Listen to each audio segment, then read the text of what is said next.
You've witnessed it before. A person enters the space and immediately radiates the vibe that they're somehow above you. Not because they're smarter or more accomplished, just because they've decided they are.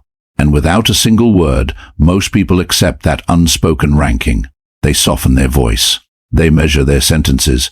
They start trying to prove something that wasn't in doubt until that very second. The need to prove is the first loss of control. That's where they surrender, not in the debate, but in the invisible hierarchy. Because the instant you feel obligated to justify your worth to another human being, you've mentally placed them above you. And that is the actual contest. It has almost nothing to do with IQ, money, or social rank. It's about who steers the psychological frame. People who behave as if their superior grasp one thing deeply. If they can trigger a reaction in you, they own you. A half smile, a dismissive, a tiny interruption. These aren't accidents. They're probes, little tests. They're watching to see if you'll defend yourself, over-explain, or beg for their good opinion. And most fall right into the trap. They talk too much. They elaborate on simple ideas. They fake confidence instead of embodying calm. And each extra word, each flicker of irritation, feeds the other person's illusion of being higher. But here's what almost no one catches. The person acting superior is often the most dependent. Dependent on your attention. Dependent on your reaction. Dependent on you playing along with their silent script. Remove your response, and their entire castle turns to sand. That's why the most lethal move isn't aggression, it's composure. The ability to stay motionless when someone expects you to flinch. The ability to stay peaceful when someone pokes at you. The ability to say less exactly when others are trying too hard, because in that stillness, something flips. The power balance shifts. The person trying to dominate now has nothing to lean on. No resistance. No emotion. No confirmation. And just like that, they're exposed. This is where you stop being readable. This is where you stop being predictable. This is where you stop playing the role they wrote for you. And once that happens, you haven't just avoided being controlled, you've become the one directing the entire exchange without uttering a sound. That's the threshold most never cross. But once you see it, you can't unsee it. Before we go deeper, drop this in the comments. I never beg for respect. Number 1. Ego as a hollow fortress. Ego does not grow from genuine strength. It grows from instability that learned to dress up as confidence. The people who walk around acting superior aren't anchored in certainty. They're addicted to comparison. They're constantly measuring, scanning every room for someone to stand on top of. And when they lock onto you, they don't strike head-on. They apply soft pressure, a bored tone, a tiny smirk, a calculated anyway. This isn't random. It's positioning. They're trying to elevate themselves in the invisible ladder that lives inside every interaction. But here's the flaw in their design. Ego cannot survive alone. It needs fuel. It needs acknowledgement. It needs you to feel something. The moment you react, whether with annoyance, defensiveness, or even cocky overcompensation, you hand them exactly what they're hunting for. You confirm that their presence has weight over you. And that weight, even tiny, becomes leverage. This is why ego-driven people constantly provoke, not because they're mighty, but because they're needy. They depend on your emotional pulse to keep their illusion inflated. Without it, they've got nothing to stand on. Machiavelli once hinted at this dynamic. Men are driven more by appearance than reality. Arrogance is just hunger dressed as power, and ego is the perfect case study. It projects dominance while hiding a bottomless need for validation. Once you see that, you stop reading arrogance as power. You start reading it as exposure. Every condescending remark reveals insecurity. Every attempt to belittle someone else reveals a need to feel lifted. Every forced show of confidence reveals terror of being ignored. These aren't signs of control. They're signals of weakness, but only to the person who knows the code. Most miss this completely. They take ego at face value. They assume the loudest person must be the strongest. So they adapt. They become more agreeable, more reactive, more desperate to prove themselves. And in doing so, they feed the very beast that put them down in the first place. But you're going to do something different. You're going to starve it. No reaction. No visible irritation. No attempt to fix their perception. You let their behavior exist without any resistance. And when that happens, something deeply uncomfortable unfolds for them. The lack of reaction creates a vacuum, And in that vacuum, their ego has nothing to grab onto. No confirmation, no control, no structure. It forces them into confusion. And confusion is where ego collapses. Because without your response, they can't compare themselves to you. They can't feel superior if you're not playing the comparison game. That's the pivot. You stop being a player and become a watcher. You don't feed their need for dominance. You don't fight it directly either. You simply don't show up for the fight. And that's what makes it vanish quietly. Totally. Drop this in the comments. I don't feed egos. Number 2, the bait of reaction. The second you feel the urge to fire back, pause. Because that urge isn't random. It was triggered. And once triggered, the situation is no longer neutral. It's owned. People who position themselves above others understand this beautifully. They don't need to outsmart or overpower you. They just need to move you emotionally. A tiny jab, a subtle doubt, a careful comment that questions your ability without stating it directly. And suddenly you feel it. Need to speak, to correct, to defend, to prove. That moment right there is the trap. Because the moment you step into explanation mode, you abandon control. You start playing on their field. And their field is built for one result, you chasing their approval while they stay on top. It doesn't matter how brilliant your answer is. It doesn't matter how logical your point is. The very act of responding lowers your position. Why? Because you're now trying to be understood by someone who never planned to understand you. You're seeking approval from someone who profits by withholding it. Emotional provocation is one of the oldest deceptions. It tricks you into believing that speaking will restore your standing when actually it quietly erodes it. Most don't see this happening. They think silence means losing. They think not defending themselves looks weak. So they rush to clear up every misunderstanding, justify every decision, correct every false claim. But here's the truth. People who've already decided your rank will not change it because of your words. In fact, your effort only tightens their grip. It shows them exactly how to move you next time. The more you explain, the more predictable you become. And predictability is easy to manipulate. Now contrast that with someone who doesn't react. Someone who hears the same jab, feels the same pressure, but chooses stillness instead of speech. No correction, no defense, no visible shift, just presence. That kind of non-response creates something powerful, uncertainty. And uncertainty breaks scripts. The person trying to provoke you now has no data to work with, no signal, no confirmation. Their strategy loses direction. And when someone loses direction, they lose control. That's the real pivot.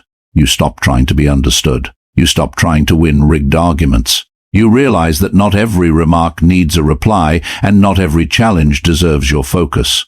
You choose restraint not because you can't respond, but because you understand the price of unnecessary reaction. You begin to see that silence isn't empty. It carries mass.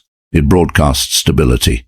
It shows that you're not easily moved, not easily influenced, not easily pulled into someone else's frame. And that alone changes how people approach you. They become more careful, more measured, because they know you won't give them what they expect. You don't chase approval. You don't explain your value. You don't react to every push. And that makes you very hard to steer. Drop this in the comments. I don't react. Number 3, the performer versus the strategist. Most people expose themselves without realizing it, not through what they say, but through how often they feel they must say something. Watch closely in any room. A pattern emerges. One type constantly fills the air. They speak fast, jump into every conversation, add opinions nobody asked for. They react live, trying to stay visible, trying to stay relevant. That's the performer. Their focus isn't control, it's presence. They need to be seen, heard, acknowledged. Every word they release is an attempt to secure a spot in the moment. But here's the hidden cost. The more they express, the more they expose. Their thoughts, emotions, intentions all laid out in plain view. And once everything is visible, it becomes easy to read, easy to anticipate, easy to influence. Now contrast that with a different type. Someone who doesn't rush to speak. Someone who listens longer than is comfortable. Someone who doesn't react instantly, doesn't interrupt, doesn't compete for airtime. That's the strategist. Her focus isn't visibility, it's understanding. They let others talk. They let others reveal patterns, habits, weak points. While the performer tries to shape the room, the strategist studies it. This difference changes everything because control doesn't come from being the loudest voice. It comes from being the most aware presence. Machiavelli implied this: wise men say little and observe much. That principle isn't about silence for its own sake. It's about precision. The strategist speaks when it matters, not when it's comfortable. And because they speak less, each word carries more weight. People listen more closely. They assign higher value, not because the words are louder, but because they're rare. The performer loses this edge. When someone talks constantly, their words become background noise, predictable, expected. And once someone is predictable, they can be guided without even knowing it. Their reactions can be triggered. Their behavior can be shaped. All it takes is the right stimulus at the right time. That's why emotional reactions are so dangerous in social dynamics. The performer reacts immediately, laughs when others laugh, defends when challenged, agrees when pressured. Every reaction is instant, visible, and easy to track. But the strategist delays. They create space between stimulus and response. And in that space they gain control. They choose how to reply instead of being shoved into reaction.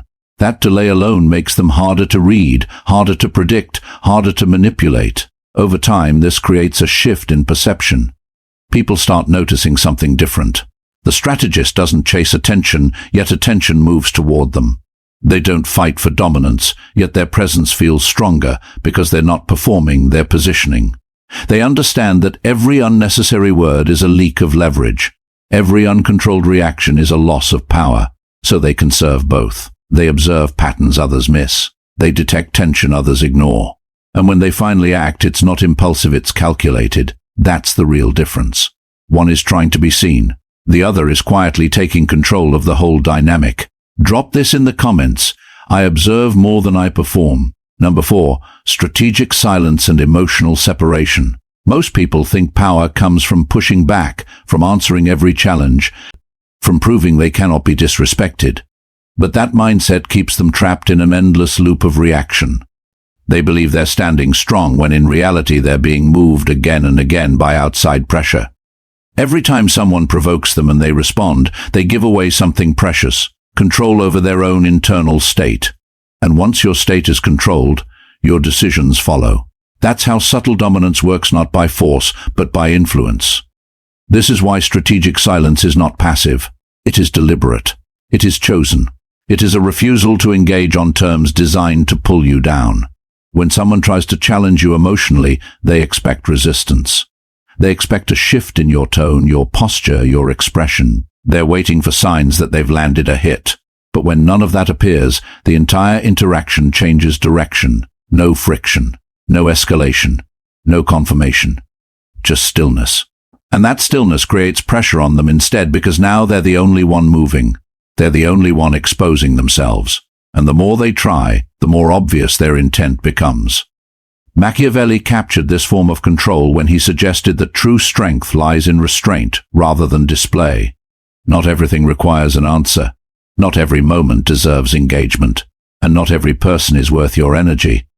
Stillness is not emptiness, it is strategy. Emotional detachment is what makes this possible. It's not about suppressing feelings or pretending nothing affects you. It's about refusing to let those feelings dictate your behavior in real time. You feel the moment, but you don't act on it impulsively. You separate sensation from action. That separation is where control lives. Most people never develop this. They move as they feel. If something irritates them, they show it immediately. If something challenges them, they respond instantly. Their internal state becomes visible without effort. And that visibility makes them easy to handle. But when you detach, you remove that visibility. You become harder to read, harder to influence, harder to destabilize. People begin to notice something unusual. Their usual tactics don't work on you. The same comments that trigger others don't move you. The same pressure that forces reactions from others has no effect. And that creates confusion. Because when someone cannot predict your behavior, they lose their ability to guide it. Strategic silence combined with emotional detachment creates a different kind of presence.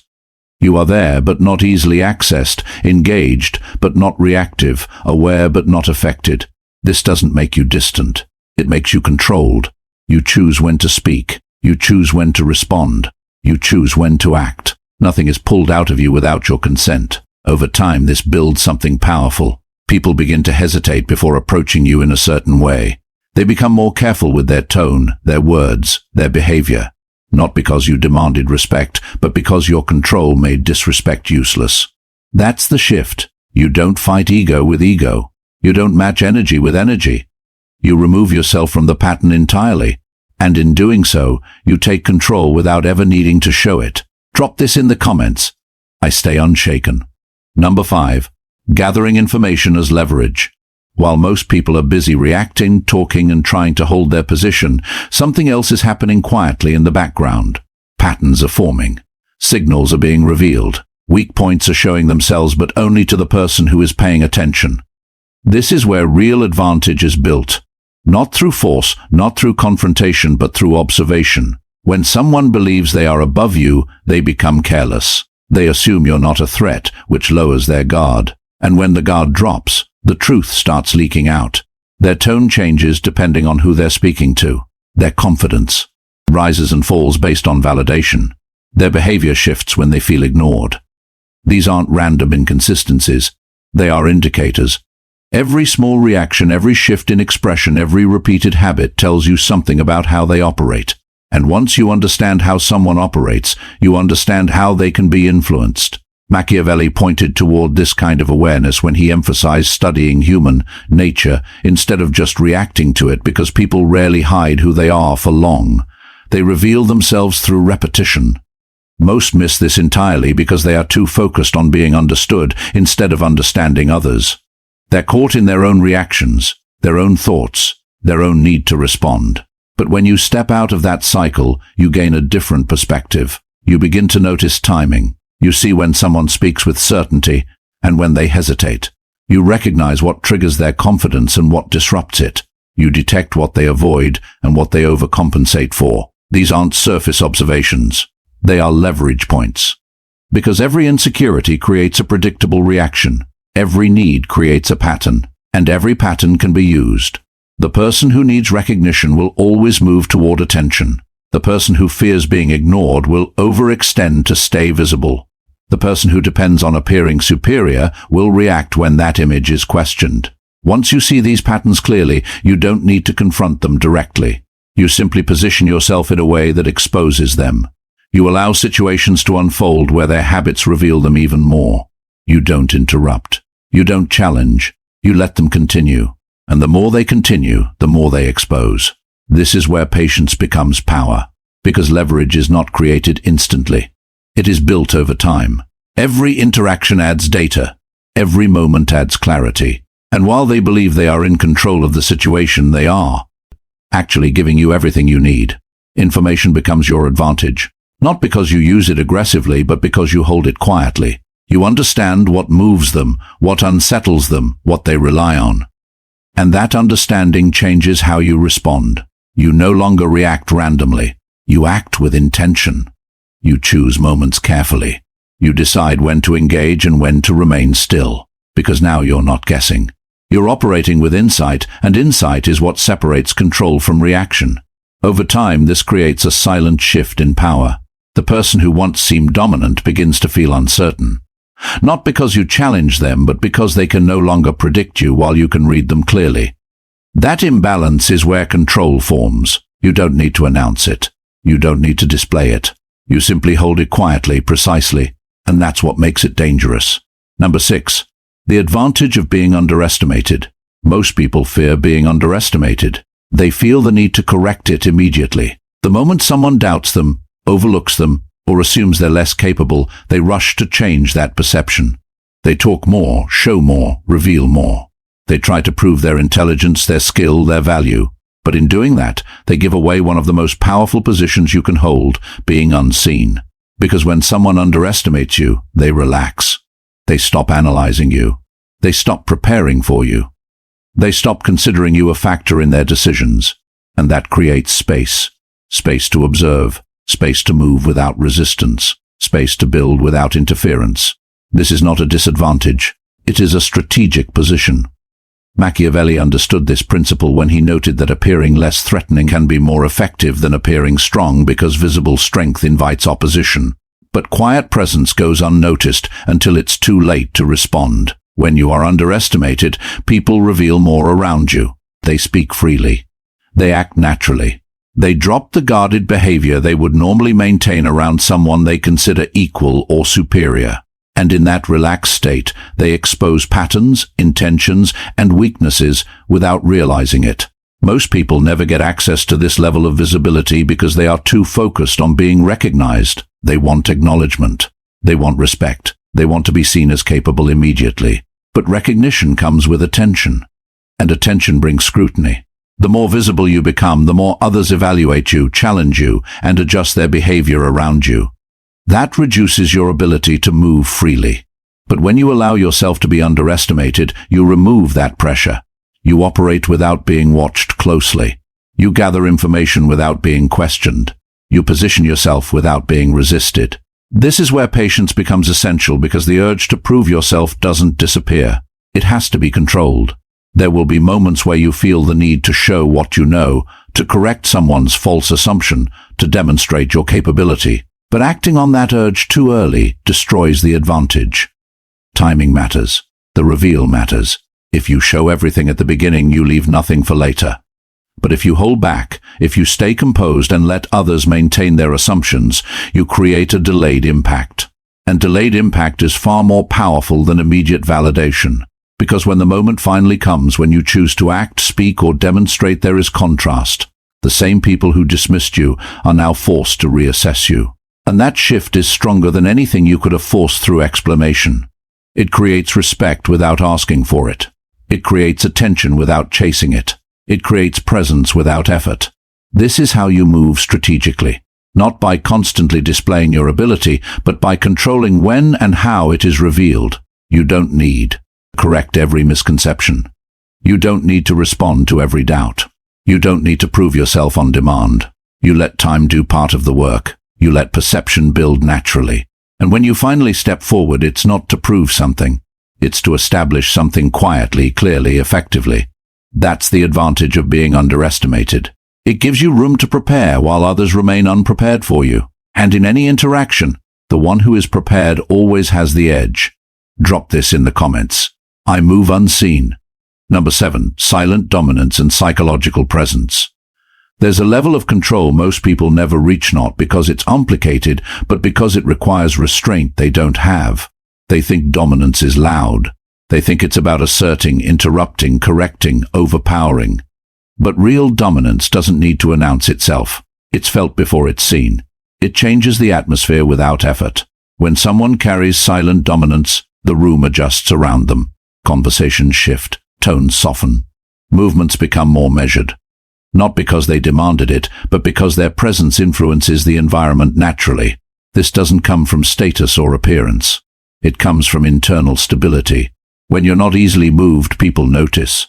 When your emotions don't fluctuate with every external push, people feel it.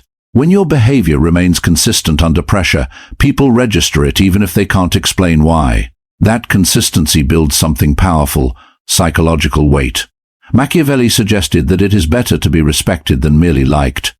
And silent dominance operates exactly on that principle. It doesn't chase approval. It doesn't seek comfort. It creates an underlying tension that others respond to. You don't need to speak often. You don't need to explain yourself. You don't need to correct every misunderstanding. Your presence does the work for you. But this only happens when your actions, reactions, and expressions are aligned. If you say little but react emotionally, the effect breaks. If you stay quiet but seek validation through subtle behavior, the consistency disappears. Silent dominance requires full control, not partial. Your face doesn't reveal unnecessary signals. Your posture remains composed. Your movements are deliberate, not rushed. Even your silence has intention behind it. It's not hesitation. It's choice. And people can feel that difference.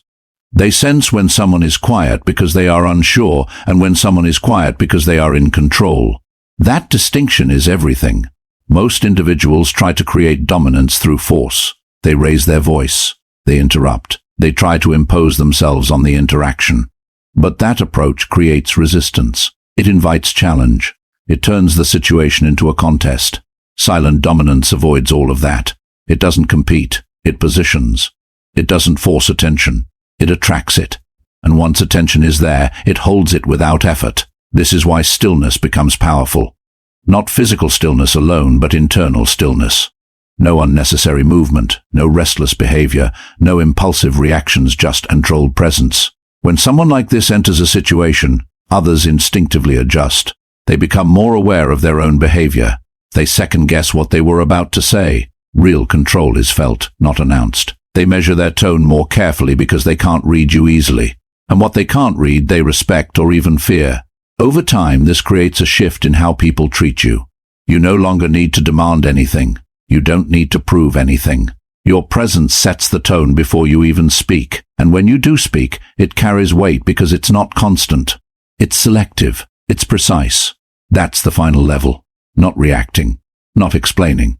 Not performing. Just being in control of yourself so completely that others feel it without needing confirmation. That's silent dominance.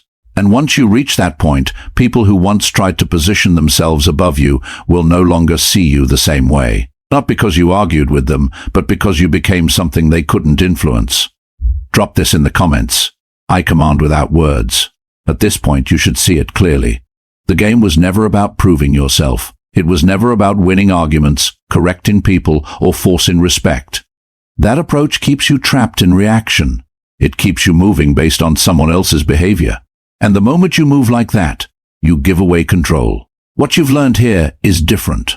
You've learned to step out of that cycle completely, to stop feeding ego, to stop reacting on impulse, to observe instead of perform, to stay silent when others expect noise, to gather information while others expose themselves, to use underestimation as an advantage instead of seeing it as an insult, and most importantly, to build a presence that doesn't need validation to exist. This is not about becoming cold for no reason. This is about becoming precise, controlled, intentional. You choose when to speak. You choose when to act. You choose what deserves your energy. And that choice alone separates you from most people, because most people don't choose. They react. Now, here's what will happen if you actually apply this. People who once tried to dominate you will start hesitating. They won't know how to approach you the same way. Their usual tactics will stop working. And when someone loses their ability to influence you, they lose their position over you. That's when the dynamic shifts quietly, without conflict, without confrontation, just a change in control. But none of this works if you only understand it. It works when you live it. When you hold your reactions, when you stay composed under pressure, when you refuse to explain yourself unnecessarily. That's where the real transformation happens. So if this shifted your perspective even slightly, don't just watch and move on. Apply it. Test it. Notice the difference. And if you're serious about building this kind of control, make sure you like this video, share it with someone who still reacts too much, and subscribe to Winds of Thought for more strategies like this.